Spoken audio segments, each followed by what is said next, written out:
Czechoslovakia had been under Nazi control since the Munich Agreement of 1938 and the subsequent occupation of the country in 1939. The Czech lands of Bohemia and Moravia were incorporated into the German Reich as a protectorate, while Slovakia became a nominally independent state under Nazi influence. The war saw mass persecution of Jews, political dissidents, and resistance members, as well as the exploitation of Czech industry for the German war effort. In May 1945, the tide turned. The Red Army, advancing from the east, along with US forces from the west, liberated much of Czechoslovakia. The city of Prague, one of the last European cities to be freed, witnessed an uprising by Czech resistance forces just before Soviet troops arrived. By May 9, 1945, Soviet troops officially entered Prague, marking the end of Nazi rule in Czechoslovakia. However, while the Czechoslovak people celebrated their liberation, the presence of Soviet forces signaled the beginning of a new phase of political tension. One of the key political developments after the war was the return of Edvard Beneš, the exiled president of Czechoslovakia. He had fled the country following the Nazi occupation and had spent the war years in London, where he led the Czechoslovak government in exile.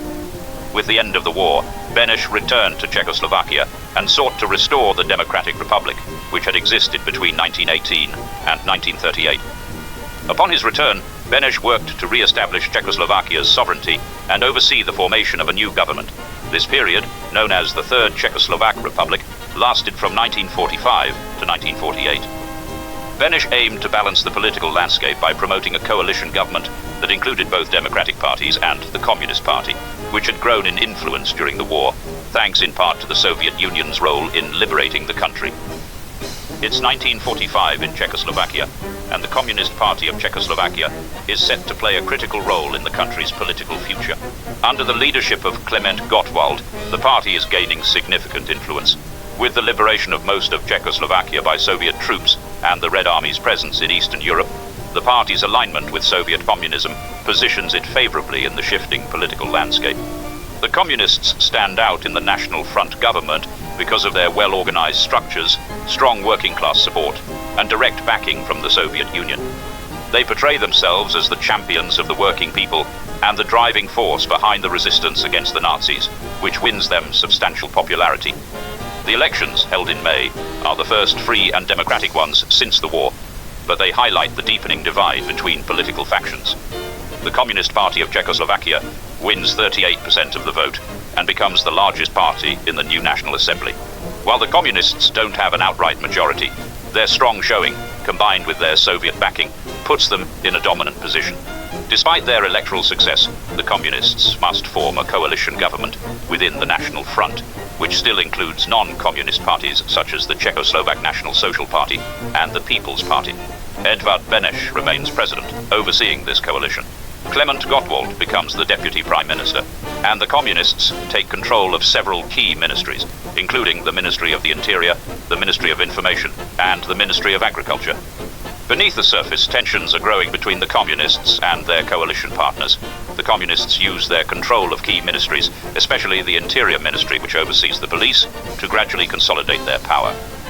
Václav Nosek, the Communist Interior Minister, ensures that the police and security apparatus remain loyal to the party. By 1947, the political atmosphere in Czechoslovakia grows more polarized. The Communists ramp up their efforts to consolidate power through the police, trade unions, and local government offices, while non-communist ministers begin to push back against what they see as communist overreach. Tensions escalate, particularly in response to the Marshall Plan, the US-led initiative to provide economic aid to Europe for post-war reconstruction. Initially, Czechoslovakia shows interest in accepting Marshall Plan aid, but under Soviet pressure, the Communists force the government to reject it. This decision causes widespread frustration among the public, especially as Czechoslovakia faces economic hardship, food shortages, and a slow recovery. Many people see the rejection as a sign that the Communists are prioritizing Soviet interests over the well-being of the nation. The increasing use of police and security forces, controlled by the Communist Interior Minister Václav Nosek, also leads to disillusionment. Many non-communists and even moderate supporters of the Communist Party begin to fear the party's growing authoritarianism.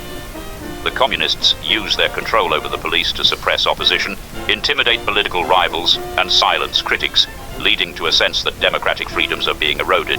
In late 1947, the Communist Information Bureau, known as Cominform, holds a meeting in Poland.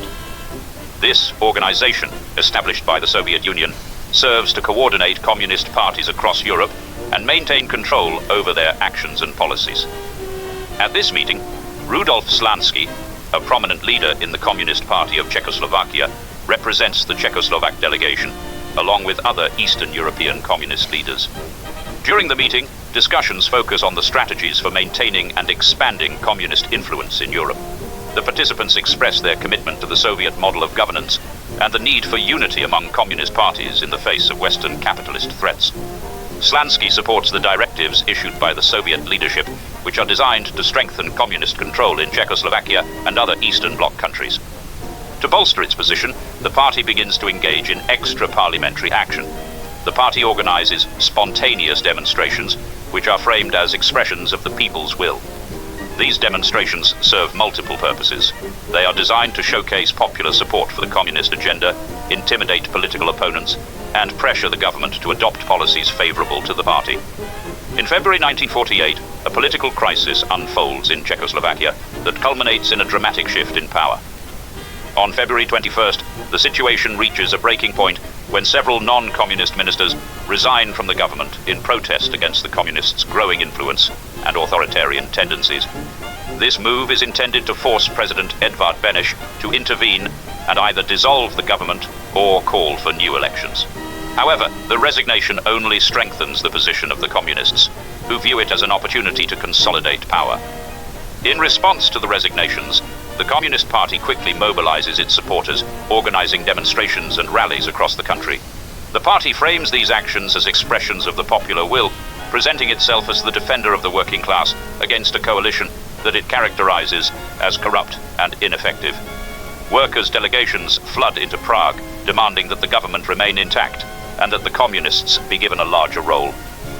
With the political landscape shifting rapidly, Beneš faces immense pressure from the communists and their supporters. The demonstrations create a climate of fear and urgency, making it difficult for the president to act against the Communist Party. He feels the weight of intimidation as the party uses its control over the police and security forces to ensure the demonstrations are peaceful, but also to send a clear message about the consequences of dissent. The president knows that a crackdown on these demonstrations could provoke a violent backlash, which might result in civil unrest.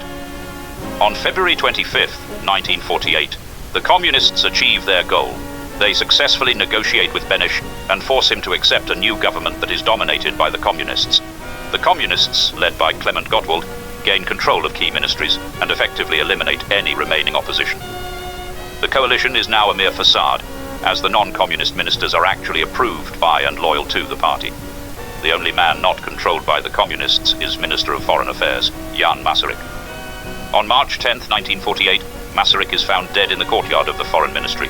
The Ministry of the Interior claims that he had committed suicide by jumping out of the window. The new regime initiates a campaign of political repression against former allies and opponents. This includes arrests, intimidation, and purges of individuals considered threats to the communist regime. Many flee the country.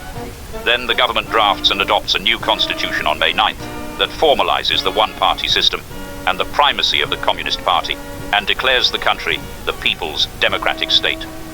On May 30th, the elections are held where voters are presented with a single list of candidates, all of whom are members of the Communist Party or closely aligned with it.